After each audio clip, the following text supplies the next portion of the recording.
Après cela, Jésus continua de parcourir la Galilée. Il ne voulait pas séjourner en Judée, car les Juifs cherchaient à le faire mourir. Or, la fête juive des Tentes était proche.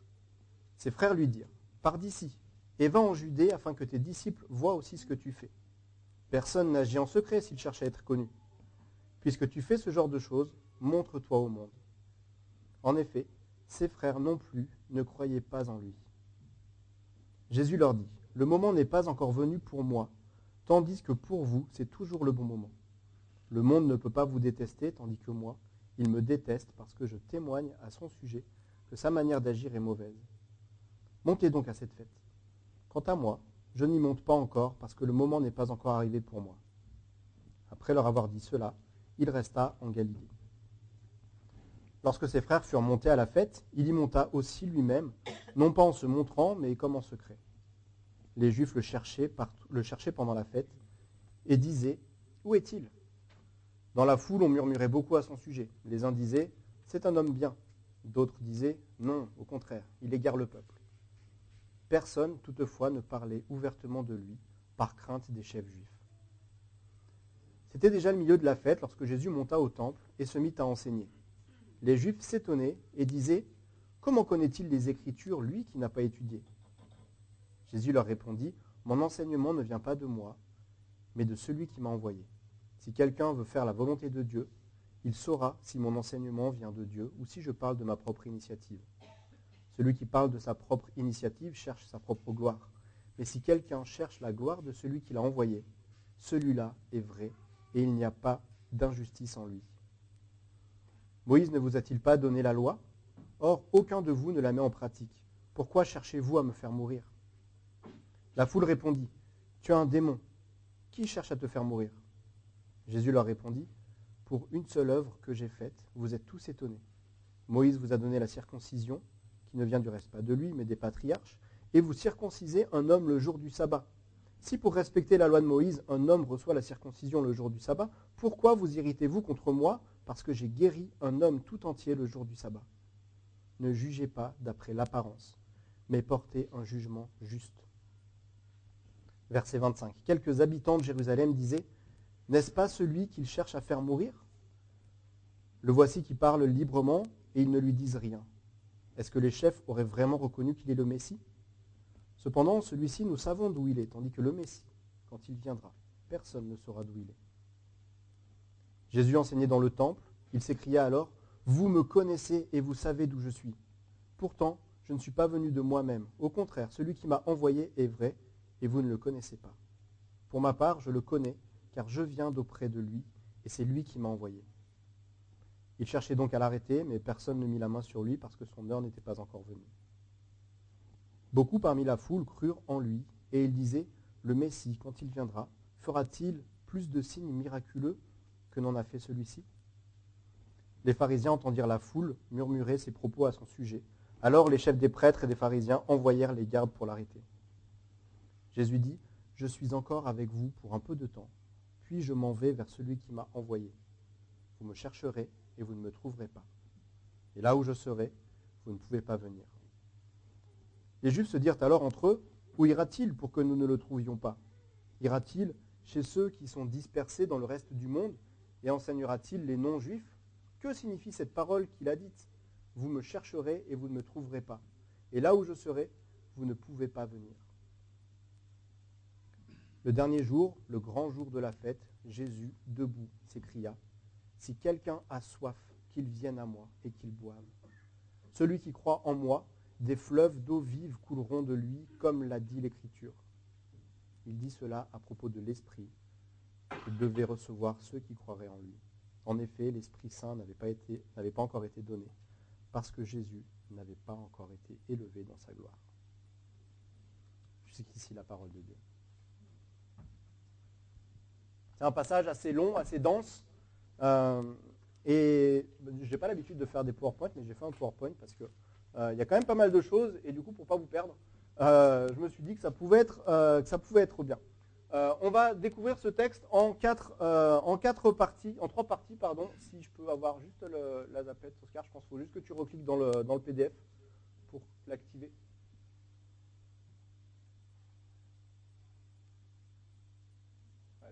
Merci.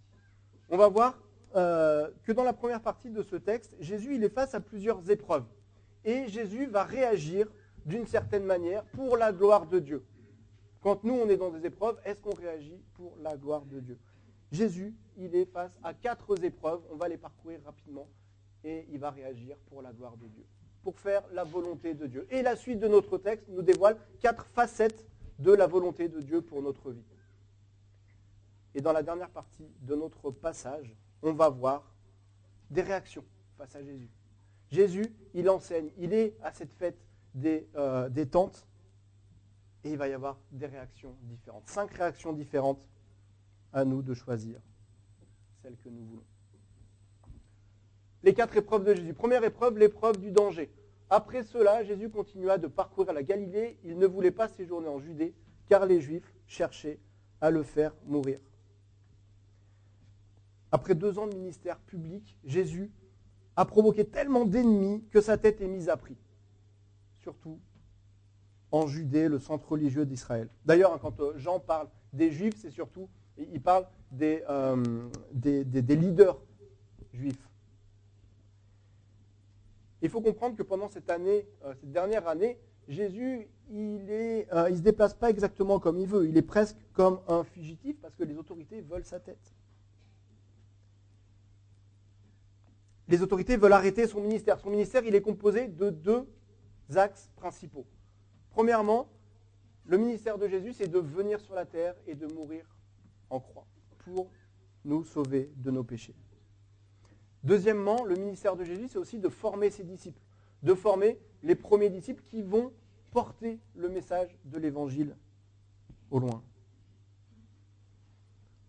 Pour sa mort, ça semble bien engagé. Le peuple, les Juifs, veulent le mettre à mort. Et d'ailleurs, la prochaine Pâque, ce sera la dernière Pâque de Jésus. Il va bientôt mourir en croix. Par contre, pour ses disciples, ce n'est pas encore ça. Ils ne sont pas encore totalement prêts. Alors Jésus profite de cette période de rejet pour se tourner vers ses disciples. On voit ça aussi dans d'autres évangiles. Il profite de ce rejet pour se concentrer sur ses disciples, pour les préparer. On voit dans les autres évangiles qu'il parcourt 3 régions de la Galilée pour trouver un endroit calme pour ses disciples. Et c'est dans ce contexte qu'il demande à ses disciples « Qui suis-je » et que Pierre répond « Tu es le Christ, le Fils de Dieu ». Ils comprennent que Jésus est le Christ, le Fils de Dieu. Alors à partir de ce moment-là, Jésus va leur parler plus ouvertement, plus directement. Il va parler de son Église, il va parler de la réalité de sa mort, de sa résurrection. Alors ils ne comprennent pas en profondeur tout, ils comprendront quand Jésus ressuscitera. Mais ils comprennent qui il est, qui est Jésus. Et lorsqu'on y réfléchit, c'est assez fascinant ce qui se passe, parce que Jésus est en danger, et face à ce danger, comment il réagit? Il en profite pour se concentrer davantage sur sa mission, pour se concentrer sur ses disciples qui serviront de fondation pour perpétuer le message du salut éternel. Il vivait dans des conditions qui n'étaient pas idéales, et il en profite. Il profite de ce rejet pour s'occuper de ses disciples. Ça, c'est la première épreuve de Jésus, l'épreuve du danger. Deuxièmement, Jésus traverse l'épreuve du jugement. La fête des tentes était proche, ses frères lui disent « Pars d'ici et va en Judée afin que tes disciples voient ce que tu fais. Personne n'agit en secret s'il cherche à être connu. Puisque tu fais ce genre de choses, montre-toi. » Jésus a été rejeté presque toute sa vie, il a été isolé, il a été jugé par sa famille, par les leaders, par ses amis, par ses ennemis. Et ici, c'est ses frères qui le jugent. Ses frères qui étaient déjà venus voir Jésus, si vous vous souvenez en Marc 3, il y a Jésus qui est dans la maison et ses frères avec sa mère viennent le voir, lui disent « Sors de là ». Il voulait arrêter déjà son ministère. Là, c'est un petit peu différent. Ses frères l'encouragent à se montrer. Ils l'encouragent à se montrer. Personne n'agit en secret s'il cherche à être connu. Puisque tu fais ce genre de choses, montre-toi au monde. Jésus a passé quelque temps un peu reculé. Il n'a pas été à la fête directement. Et même avant ça, il était déjà reculé. Et ses frères lui disent, mais puisque tu fais ce genre de choses, si les gens sont prêts à te suivre, pourquoi se priver de la jouissance, de la gloire? Montre-toi, les gens sont prêts à te suivre. Alors, les frères de Jésus avaient probablement des bons sentiments en lui conseillant ça, mais ils ne comprenaient pas du tout qui était Jésus. Ils ne comprenaient pas du tout quel était le but de Jésus. Premièrement, Jésus ne cherchait pas à être populaire, il cherchait à faire des vrais disciples. Il cherchait à investir dans ses disciples. Pas 10 000, 12, et 3 en particulier. Deuxièmement, aller à la fête avec eux signifierait certainement son arrêt de mort. Parce que la fête des tabernacles, la fête des tentes, c'était une des 3 plus grandes fêtes d'Israël. C'était une des fêtes obligatoires pour les hommes d'Israël. Et donc tous les gens respectueux cherchaient à aller à la fête. Et comme le voyage de la Galilée pouvait prendre plusieurs jours, les gens faisaient ce voyage en groupe, en petits groupes, pour la sécurité. Et puis aussi, c'était quand même plus sympa de voyager à plusieurs. Et donc si Jésus avait été dans un de ces groupes, ça se serait su rapidement. Et certainement, il aurait couru le risque d'être attrapé. Ses frères avaient des bons sentiments, mais leurs conseils étaient désastreux. Jésus est incompris, Jésus est jugé. Et peut-être que nous aussi, ça nous arrive parfois d'être incompris. Peut-être que ça nous arrive aussi d'être jugés, incompris de notre famille, de nos proches, de nos amis, nos collègues, nos profs, incompris du système. On nous place parfois dans des boîtes. On nous caricature. Et malheureusement, souvent, nous aussi, on fait ça. Nous aussi, on fait la même chose. Alors, comment Jésus réagit? Qu'est-ce qu'il leur dit? Le moment n'est pas encore venu pour moi, tandis que pour vous, c'est toujours le bon moment. Pour vous, mes frères, c'est toujours le bon moment. C'est toujours temps d'aller à la fête. Ses frères, ils viennent de lui donner un conseil qui pourrait le conduire à la mort. Et au lieu de se justifier, au lieu de les confronter, Jésus leur dit, et vous? Et vous, est-ce que vous allez obéir? Est-ce que vous allez aller à cette fête? Est-ce que vous allez chercher Dieu? Peu importe où est-ce que vous en êtes dans votre cheminement. Jésus le dit, tandis que pour vous, c'est toujours le bon moment. Allons à cette fête. Cherchons Dieu. L'épreuve du jugement. Troisième épreuve, l'épreuve de la haine. Le monde ne peut pas vous détester, tandis que moi, il me déteste parce que je témoigne à son sujet que sa manière d'agir est mauvaise. Montez donc à cette fête. Quant à moi, je n'y monte pas encore. Jésus est rejeté, mal compris, jugé. Il est aussi détesté. Jésus est détesté. Vous imaginez, Jésus, c'est quelqu'un qui sert son prochain avec humilité, qui nourrit les foules gratuitement, qui guérit, qui chasse des démons, qui enseigne avec justice. Et pourtant, il est détesté. Pourtant, il est détesté. Et il est même l'être humain qui a le plus été détesté sur cette terre. Il a été détesté et il continue d'être détesté parce qu'il est l'incarnation de la parole de Dieu. Jésus-Christ est la parole de Dieu. Il est la lumière qui brille dans les ténèbres. Il est la parole de Dieu. Cette lumière, pour certains, est un parfum de mort qui donne la mort. Pour d'autres, c'est un parfum de vie qui donne la vie. Et c'est difficile à imaginer, mais beaucoup le détestaient. Par envie, par jalousie. Mais surtout, ils le détestaient parce que Jésus avait raison. Et si Jésus a raison, ça veut dire que les autres avaient tort. Et ça, c'est difficile à accepter. Que moi, j'ai tort. Que Jésus a raison et que moi, j'ai tort. Mais la réalité, c'est qu'on a tous une conscience. Et que cette conscience qu'on a nous titille et nous dit qu'il existe un standard moral de sainteté. Et ce standard, c'est Dieu. Et que devant ce standard, notre orgueil ne peut que s'écraser et admirer. C'est pas facile d'être repris. C'est pas facile d'accepter d'être repris. Parfois même, on a un certain mépris pour les gens qui nous reprennent. Les gens qui nous disent la vérité en face, alors qu'ils savent que cette vérité, elle est dure à entendre. Mais c'est nécessaire. Même l'apôtre Paul, il n'aimait pas se faire reprendre. Quand Barnabas lui a dit qu'il voulait garder Marc pour le ministère, Paul, il s'est tellement entêté qu'il s'est séparé de Barnabas. Plus tard, Marc deviendra un des disciples les plus proches de Paul, mais sur le coup, être repris, c'est dur. C'est difficile. C'est dur parce qu'on voit la laideur dans notre cœur. On voit comment on est endurci. Et on essaye de convaincre que ce n'est pas le cas. L'épreuve de la haine. Quatrième épreuve, l'épreuve de l'opposition. Lorsque ses frères furent montés à la fête, il y monta aussi lui-même, non pas en se montrant, mais comme en secret.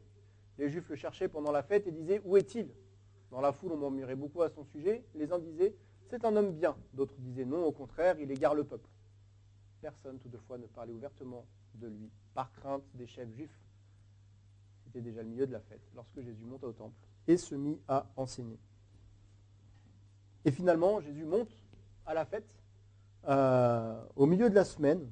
Il n'y va pas en rejoignant des groupes de pèlerins, mais il y va plutôt incognito. Il y va parce que c'était un commandement. Il y va parce qu'il devait accomplir la loi. Mais la fête des tabernacles, la fête des tentes, c'est une fête qui dure une semaine entière. Et donc, le fait d'y aller au milieu de la semaine, pour commencer à enseigner, le temps que les leaders apprennent que Jésus soit là, qu'ils envoient des gardes ou huissiers, officiers selon les traductions, qui reviennent, il y aura du temps qui se sera déjà passé. Les gens auront repris leurs occupations et Jésus restera en sécurité quelques mois supplémentaires. Son temps n'est pas encore venu. Ce n'était pas encore le temps pour lui de mourir. Une fois de plus, Jésus est mis à l'épreuve dans une situation défavorable. Et humainement, on a l'impression que tout semble aller contre lui. Les leaders veulent sa mort. Il est limité dans son ministère public. Et pourtant, il reste fidèle à la parole de Dieu. Et il enseigne avec puissance. Puis on verra à la fin, au verset 31, il y a des gens qui se convertissent, des gens croient, des gens qui sont bouleversés. Une fois de plus, Jésus ressort victorieux de ses épreuves et il saisit l'opportunité de faire la volonté de Dieu. Il saisit l'opportunité de servir. Il ne se laisse pas abattre par les circonstances, abattre par les épreuves, mais il va enseigner. Dans le temple, il transforme les ténèbres en lumière. 4 épreuves de Jésus et 4 manières dont Jésus utilise ces épreuves pour saisir la volonté de Dieu. La volonté de Dieu qui nous est un petit peu dévoilée dans la suite de ce texte avec 4 facettes de la volonté de Dieu. Premièrement, la connaissance. Les Juifs s'étonnaient et disaient « Comment connaît-il les Écritures, lui qui n'a pas étudié ?» Jésus leur répondit « Mon enseignement ne vient pas de moi, mais de celui qui m'a envoyé. » La première facette de la volonté de Dieu, c'est une connaissance sans faille. Jésus, il était rempli du désir d'obéir et de se soumettre à la volonté de Dieu parce qu'il connaissait la volonté de Dieu. Il connaissait Dieu. Jésus, il a grandi en Israël, le pays des Écritures. Alors on se dit, c'est normal, ayant grandi en Israël, qu'ils connaissent les Écritures. Quelqu'un qui a passé 30 ans dans l'Église, on espère qu'il connaîtra la parole et qu'il pourra partager ses convictions. Mais pourtant, les Juifs s'étonnent. Comment connaît-il les Écritures ? Pourquoi ? Parce que l'enseignement et la connaissance n'étaient pas la même que ce qu'on peut connaître aujourd'hui. La Torah, l'Ancien Testament, était lu dans les synagogues. Mais c'était quoi l'enseignement derrière ? Comment est-ce que les scribes enseignaient du temps de Jésus ? Pas avec autorité, pas avec conviction.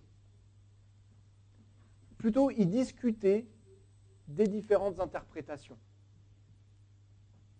Et on voit au chapitre 6 que la foule, elle est frappée par la doctrine. On voit d'autres passages. Elle est émerveillée par l'enseignement de Jésus. Parce que Jésus n'enseignait pas comme les scribes. Jésus enseignait avec autorité. Jésus enseignait comme personne d'autre, parce qu'il parlait avec conviction. Parce qu'il connaissait Dieu personnellement. Il enseignait la parole de Dieu. Et c'était ça la vraie différence avec ce qui se faisait à l'époque. Jésus enseignait la vérité. Il enseignait la parole de Dieu, alors que dans les synagogues, on enseignait plutôt les traditions orales. Traditions qui étaient parfois en contradiction avec la parole de Dieu. Et en rejetant la volonté de Dieu pour des interprétations humaines, les leaders juifs avaient transformé la relation vivante, la religion vivante, la relation avec Dieu en une religion morte et uniquement de tradition humaine. Et ça montre un premier contraste. La volonté de Dieu, c'est un standard fixe, alors que la volonté humaine, elle est souvent vouée à la corruption. D'un côté, il y a la connaissance par la parole de Dieu, qui donne des convictions, une direction, un standard. Et de l'autre, il y a un enseignement qui est souvent contradictoire et souvent pas spirituel. Alors les Juifs se demandent, comment connaît-il les Écritures, lui qui n'a pas étudié. En fait, Jésus, il n'avait pas étudié les Écritures, mais il n'adhérait pas vraiment à leur système. Il n'avait pas de connaissances académiques, entre guillemets, des interprétations humaines. Mais il dit, mon enseignement ne vient pas de moi, mais de celui qui m'a envoyé. Mon enseignement ne vient pas de moi, mais de celui qui m'a envoyé. La seule manière de comprendre la parole de Dieu, ce n'est pas par une accumulation de connaissances, ce n'est pas par nos raisonnements humains, ce n'est pas par des diplômes de théologie, mais c'est par l'influence du Saint-Esprit. C'est le Saint-Esprit qui nous aidera à comprendre la parole de Dieu. Et c'est assez simple à comprendre finalement, parce que la sagesse humaine, la sagesse de Dieu, c'est deux catégories qui sont complètement différentes, qui n'ont rien à voir. Ésaïe 55 nous dit, « Autant les cieux sont élevés au-dessus de la terre, autant mes voix sont élevées au-dessus de vos voix, et mes pensées au-dessus de vos pensées. » Jésus comprenait les Écritures parce qu'il connaissait l'auteur des Écritures. Il connaissait Dieu. Il avait une relation personnelle avec Dieu. Si nous voulons faire la volonté de Dieu, ayons une relation personnelle avec Dieu. La volonté de Dieu, la connaissance sans faille. Deuxièmement, la gloire sans faille. Si quelqu'un veut faire ma volonté, il saura si mon enseignement vient de Dieu ou si je parle de ma propre initiative. Celui qui parle de sa propre initiative cherche sa propre gloire.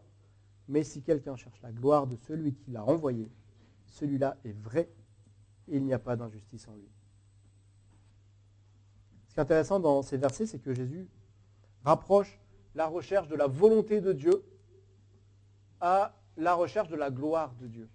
La volonté de Dieu, la gloire de Dieu. Celui qui désire faire la volonté de Dieu saura aussi si l'enseignement vient de Dieu. Premier élément du verset. Et Jésus, il connaissait son Père. Jésus, il connaissait Dieu. Et il savait que quand Dieu est là, quand Dieu agit, il ne passe pas inaperçu. Il laisse des traces. Dieu laisse des traces. Au verset 18, Jésus parle de gloire. Et ce qui est intéressant, c'est que la racine hébraïque du mot gloire, c'est la même racine que le poids. Combien est-ce que ça pèse? La gloire de Dieu, c'est le poids de la présence de Dieu. C'est le poids de la présence de Dieu. Il y a un évangéliste, Paul Washer, qui comparait la rencontre avec Dieu à un choc frontal avec un poids lourd à pleine vitesse. On ne s'en sort pas indemne d'un choc frontal avec un poids lourd. Une rencontre avec Jésus, c'est pareil.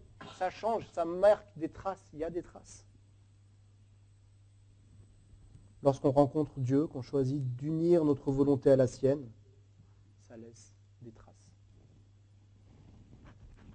La volonté de Dieu produit la gloire de Dieu. C'est Dieu lui-même qui est présent.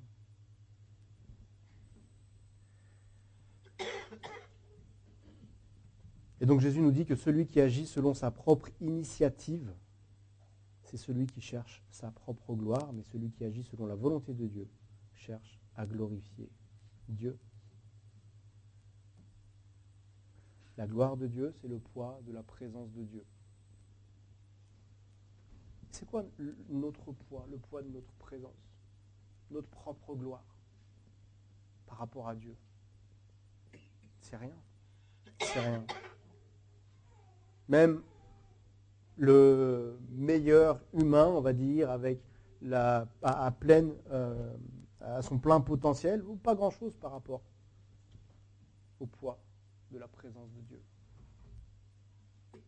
En faisant la volonté de Dieu, en écoutant sa parole, en suivant ses plans, on observera la beauté de Dieu.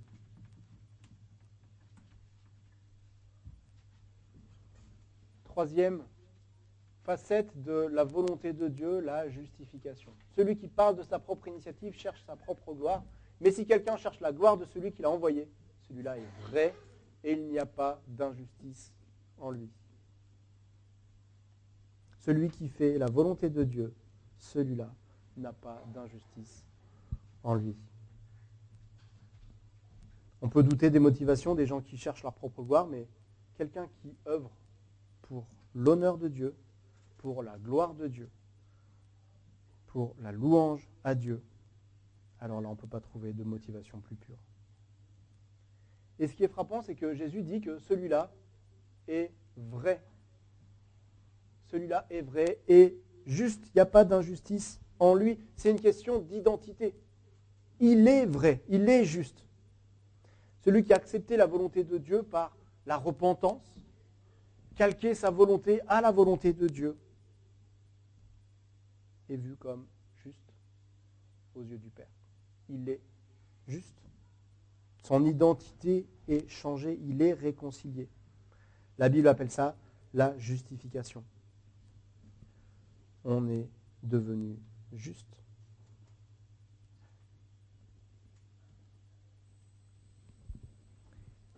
Dieu promet cette justification à ceux qui s'identifient à lui. On ne peut pas se justifier nous-mêmes quand on voit toutes les offenses qu'on a fait à Dieu à chaque instant. On ne peut pas se justifier nous-mêmes. C'est par grâce que nous sommes sauvés, par le moyen de la foi. Jésus confirme ce que Paul expliquera davantage dans ses épîtres. Aucun homme ne peut être justifié par la loi ou par les œuvres, parce qu'on ne peut pas atteindre les standards de Dieu. Mais surtout que sans changement de cœur, on ne peut pas désirer le standard de Dieu, sans changement de cœur. Dernière facette de la volonté de Dieu, le discernement. Jésus répondit, pour une seule œuvre que j'ai faite, vous êtes tous étonnés, Moïse vous a donné la circoncision, et vous circoncisez un homme le jour du sabbat. Si pour respecter la loi de Moïse, un homme reçoit la circoncision le jour du sabbat, pourquoi vous irritez-vous contre moi parce que j'ai guéri un homme tout entier le jour du sabbat? Ne jugez pas d'après l'apparence, mais portez un jugement juste. La volonté humaine, elle construit un système, une certaine vision du monde, nos propres philosophies, et souvent, on est très limité dans notre perspective, dans notre discernement. Et les Juifs, ils sont tellement piégés dans leur tradition, dans les choses qu'ils ont rajoutées à la loi, qu'ils se retrouvent à dire que guérir quelqu'un le jour du sabbat, c'est aller contre Dieu. Guérir quelqu'un, c'est aller contre Dieu si c'est le jour de Dieu. Par rejet de la volonté de Dieu, ils finissent par appeler le mal bien et le bien mal. C'est quand même assez fou ce qui se passe. Mais en y réfléchissant, c'est ce qu'on trouve régulièrement dans notre société. Confondre, appeler le bien mal et le mal bien. C'est pour ça que Jésus donne cet avertissement. Ne jugez pas d'après l'apparence, mais portez un jugement juste.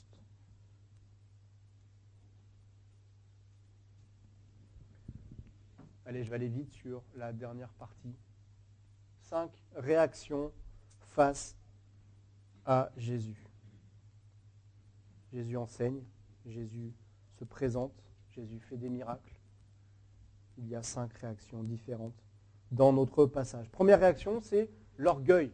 Quelques habitants de Jérusalem disaient, n'est-ce pas celui qu'il cherche à faire mourir? Le voici qu'il parle librement et ils ne lui disent rien. Est-ce que les chefs auraient vraiment reconnu qu'il est le Messie? Cependant, celui-ci, nous savons d'où il est, tandis que le Messie, quand il viendra, personne ne saura d'où il est. Ils sont orgueilleux parce qu'ils méprisent la vie de Jésus. Ils ont une personne en face d'eux qui est innocente, qui fait du bien aux gens, une personne qu'on cherche à faire mourir. Et qu'est-ce qu'ils font? Rien. Ils ne font rien. Et c'est une des marques les plus frappantes de l'orgueil. Le mépris de la vie des autres. Jésus est celui qui donne la vie. Et mépriser la vie de Jésus, c'est mépriser Dieu.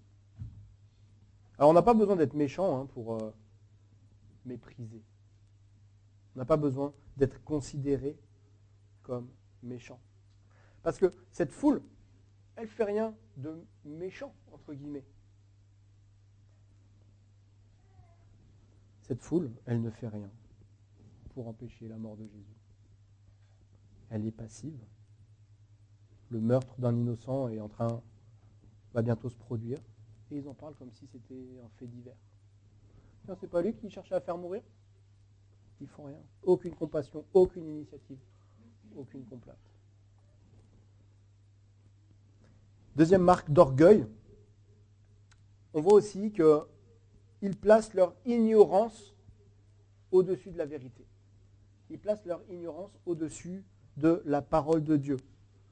Celui-ci, nous savons d'où il est, tandis que le Messie, quand il viendra, personne ne saura d'où il est. C'est vrai? C'était des Juifs qui étaient censés connaître l'Ancien Testament. Ils savaient que le Messie allait arriver. Dans Ésaïe 9, on peut lire « Un enfant nous est né, un fils nous est donné, et la domination reposera sur son épaule. » Et pourtant, il y a aussi d'autres versets qui parlent de la naissance de Jésus, et en particulier d'où Jésus va venir. Michée 5, 1. « Et toi, Bethléem, Ephrata, petite entre les milliers de Juda, de toi sortira pour moi celui qui dominera sur Israël. » Même les Juifs qui ont conseillé le roi Hérode, ils avaient compris, parce qu'ils ont dit à Hérode, c'est là-bas. C'est là-bas. Et pourtant, eux, ils n'ont aucune idée d'où le Messie devait venir. Ils rejettent le Messie à cause de leur ignorance. Mais en fait, cette ignorance, c'est une excuse. Parce que Jésus, il leur explique. Il leur dit qui il est. Mais tout ce dont ils ont besoin pour rejeter Jésus, c'est d'une excuse. Cet orgueil les éloigne de Jésus. Et si on cherche des excuses, on s'éloigne de Jésus. Deuxième réaction, l'endurcissement. Jésus enseignait dans le temple, il s'écria « Vous me connaissez et vous savez d'où je suis. Pourtant, je ne suis pas venu de moi-même. Au contraire, celui qui m'a envoyé est vrai et vous ne le connaissez pas. Pour ma part, je le connais car je viens d'auprès de lui et c'est lui qui m'a envoyé. » Il cherchait donc à l'arrêter. Et personne ne mit la main sur lui parce que son heure n'était pas encore venue.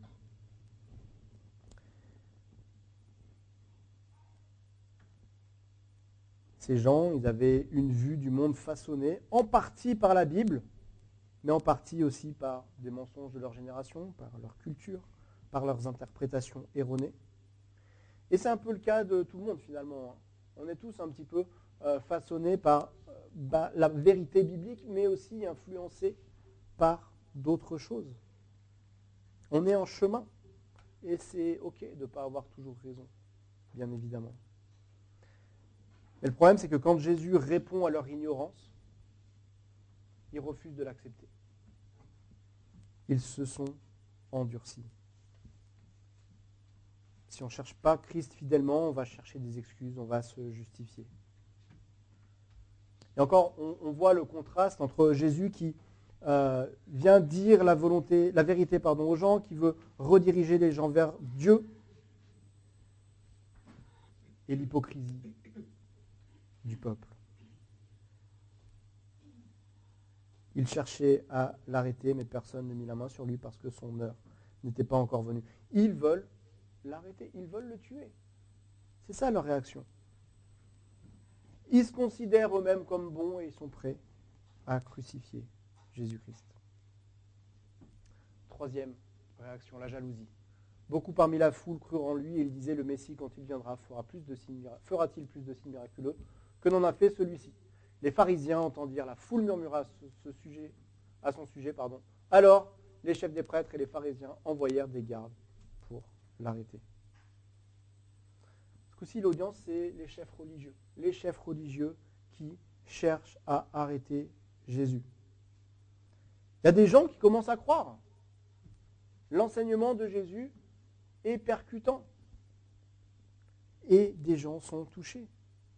Beaucoup parmi la foule crurent en lui. Alors les chefs religieux réagissent. La popularité de Jésus augmente dans le temple. C'était difficile à accepter. Alors ils envoient des gardes pour arrêter Jésus. Leur problème à eux, c'est l'amour du contrôle. C'est le temple, c'est le leur. C'est leur terrain. Le peuple, c'est le leur. L'attention, l'honneur, tout est pour eux. Alors partagez ça avec un homme du peuple, pas question. Surtout un homme qui s'oppose ouvertement à eux. L'amour du contrôle, du pouvoir, de la gloire. C'est pas facile de s'en détacher. C'est pas facile. Et on voit ça aussi dans Jean 11, où après la résurrection de Lazare, le Sanhédrin dit qu'il veut mettre à mort Jésus, par crainte que les Romains ne viennent et détruisent la nation. Ces personnes, ils ne voulaient pas suivre Jésus. Pourquoi? Parce qu'ils ne voulaient pas abandonner leur trésor terrestre. Par amour pour le monde présent, ils sont prêts à crucifier Jésus. La jalousie. Quatrième réaction, l'incrédulité. Jésus dit, je suis encore avec vous pour un peu de temps, puis je m'en vais vers celui qui m'a envoyé. Vous me chercherez, vous ne me trouverez pas, et là où je serai, vous ne pouvez pas venir. Les Juifs se dirent alors entre eux, où ira-t-il pour que nous ne le trouvions pas? Ira-t-il chez ceux qui sont dispersés dans le reste du monde et enseignera-t-il les non-juifs? Que signifie cette parole qu'il a dit? Vous me chercherez, vous ne me trouverez pas, et là où je serai, vous ne pouvez pas venir.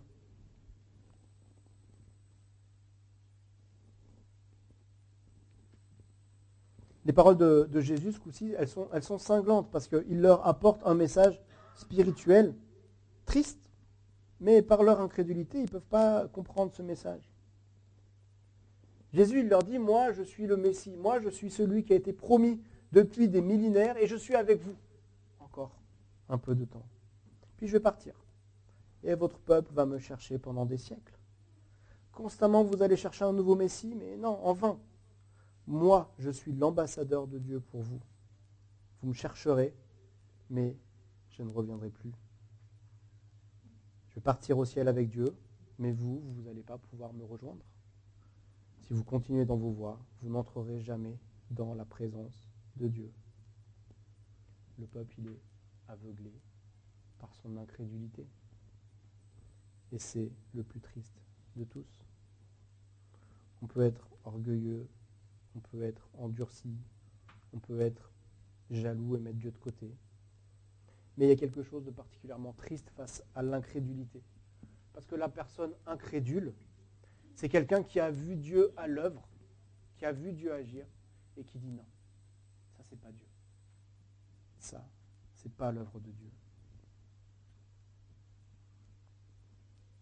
Et enfin, je terminerai là-dessus. 5e réaction, la foi. Le dernier jour, le grand jour de la fête, Jésus debout s'écria, « Si quelqu'un a soif, qu'il vienne à moi et qu'il boive. Celui qui croit en moi, des fleuves d'eau vive couleront de lui, comme l'a dit l'Écriture. » Il dit cela à propos de l'Esprit que devaient recevoir ceux qui croiraient en lui. En effet, l'Esprit Saint n'avait pas encore été donné parce que Jésus n'avait pas encore été élevé dans sa gloire. Le dernier jour de la fête arrive et Jésus nous donne la bonne réaction à avoir. On a vu comment Jésus réagissait face à différentes épreuves en faisant la volonté de son Père. On a vu plusieurs facettes de cette volonté. Et on voit que son discours, il peut être dur à entendre, il peut être déroutant, il peut être parfois difficile. Mais Jésus nous demande une chose en retour. Une chose. Croire. Si quelqu'un a soif, qu'il vienne à moi et qu'il boive. Jésus, il n'attend pas nos raisonnements humains, il n'attend pas une réponse nourrie par nos sentiments, par nos émotions. Il attend que l'on croive. Si quelqu'un a soif, qu'il vienne à moi et qu'il boive. Je ne suis pas sûr qu'il y en ait beaucoup parmi nous qui aient réellement connu la soif. Alors oui, on a tous eu soif, on a tous apprécié un bon verre d'eau fraîche après une après-midi au soleil ou après un footing. Mais, je veux dire, on n'a pas vraiment eu soif comme quelqu'un qui n'a pas bu pendant plusieurs jours. Et c'est de cette soif-là dont Jésus parle. Si quelqu'un a soif, qu'il vienne à moi et qu'il boive. Et là, il sera satisfait pleinement. Une satisfaction que lui seul peut donner. Mais contrairement au verre d'eau qui nous satisfait que pendant quelque temps, le verre d'eau que Jésus nous promet durera. Celui qui croit en moi, des fleuves d'eau vive couleront de lui. Évidemment, il ne parle pas d'une soif physique, mais il parle de l'Esprit Saint qui va venir. Et c'est uniquement la présence du Saint-Esprit en nous qui transformera notre vie, d'une vie de sécheresse, de raisonnement humain plus tordu les uns que les autres, qui nous éloigne de la pensée et de la volonté de Dieu, à une vie où coulent des fleuves d'eau vive. Une vie où nous pouvons, jour après jour, connaître Dieu. Connaître le Dieu qui est venu donner sa vie pour nous. Une vie où mûrit le fruit de l'esprit, l'amour, la joie, la paix, la patience, la bonté, la bienveillance, la fidélité, la douceur, la maîtrise de soi. Seigneur, merci pour ta présence, merci pour ta parole qui est percutante. Merci pour ton exemple de comment est-ce que toi tu réagis quand ça ne va pas. Que à chaque instant, dans chaque circonstance, tu cherches la volonté de ton Père. Seigneur, que nos cœurs soient tournés aussi vers ton Père, vers Dieu, pour que nous aussi, à chaque instant, on cherche sa volonté.